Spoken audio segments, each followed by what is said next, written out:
สภาพสังคมปัจจุบันนะครับมันไม่เหมือนเมื่อก่อนเนี่ยเวลาเราไปติดต่อซื้อของเราไปติดต่อจะจ้างให้เขามาก่อสร้างบ้านซ่อมบ้านเนี่ยเราจะไปหน้างานเลยเราจะเห็นว่าเขามีสินค้านะเราจะเห็นว่าเขาเป็นร้านซ่อมนู้นซ่อมนี้นะเวลาติดต่อจ้างเนี่ยมันก็มักจะไม่มีปัญหาแต่ปัจจุบันเนี่ยสื่อสังคมออนไลน์เนี่ยมันมากขึ้นการซื้อสินค้าก็มักจะซื้อผ่านสื่อสังคมออนไลน์ไม่ว่าจะเป็น Facebook ไม่ว่าจะเป็น Instagram หรือประกาศหาคนมาซ่อมบ้านก็ประกาศทางอินเทอร์เน็ตแล้วมักจะมีคนมาเม้นว่าเขารับซ่อมนู่นซ่อมนี่นะ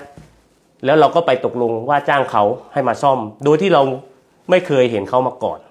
ทีนี้สิ่งที่แตกต่างกันเบื้องต้นก็คือความผิดฐานฉ้อโกงเนี่ยอย่างที่ผมบอกว่ามีคุกมีตารางเข้ามาเกี่ยวถูกไหมครับส่วนถ้าเป็นเรื่องผิดสัญญาทางแพ่งเนี่ยมันจะเป็นเรื่องที่ไม่ได้เกี่ยวกับตารางแต่เป็นเรื่องที่จะต้องไปเรียกร้องให้อีกฝ่ายเนี่ยปฏิบัติตามสัญญาความผิดฐานฉ้อโกงนะครับอยู่ในประมวลกฎหมายอาญานะครับซึ่งบัญญัติไว้ในมาตรา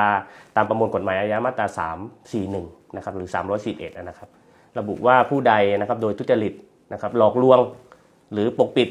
ข้อความจริงอันควรบอกแจ้งนะครับทำให้ผู้ที่ถูกหลอกเนี่ยหลงเชื่อแล้วก็ได้มาซึ่งทรัพย์สิน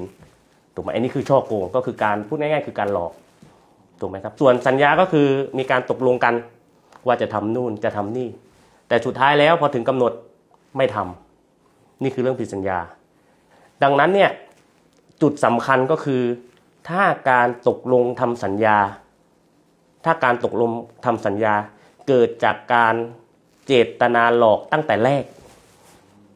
จะเข้าข่ายความผิดฐานฉ้อโกงเช่นการซื้อขายออนไลน์นะครับถ้าได้ความปรากฏว่าผู้ขายเนี่ยเขาไม่ได้มีสินค้าเลยเขาไม่เคยขายสินค้ามาก่อน Facebook เป็น Facebook ปลอมอย่างเงี้ยเห็นชัดเลยว่าเจตนาแต่แรกเขาไม่ได้จะขายสินค้าจริงแต่เขาโพสต์ให้คนอื่นเนี่ยหลอกคนอื่นให้มาสั่งซื้อสินค้าจากเขาแล้วพอมีคนไปซื้อสุดท้ายเขาก็ไม่ได้สินค้าถูกไหมครับถูกไหมเห็นไหมมันก็เป็นการผิดสัญญาแต่เป็นการผิดสัญญาที่เป็นการฉ้อโกงเพราะเจตนาของผู้ขายตั้งใจที่จะหลอกตั้งแต่แรกนะครับแต่ถ้าลักษณะของการฉ้อโกงเป็นการฉ้อโกงประชาชนนะครับอัตราโทษจำคุกจะเป็น5 ปีหนักกว่า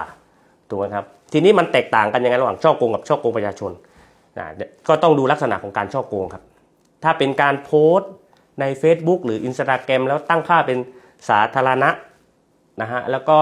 ประชาชนทั่วไปสามารถเข้ามาดูโพสต์นั้นได้แล้วมีเจตนาที่จะหลอกตั้งแต่แรกอย่างเงี้ยอาจจะเป็นฉ้อโกงประชาชนซึ่งโทษจะหนักกว่า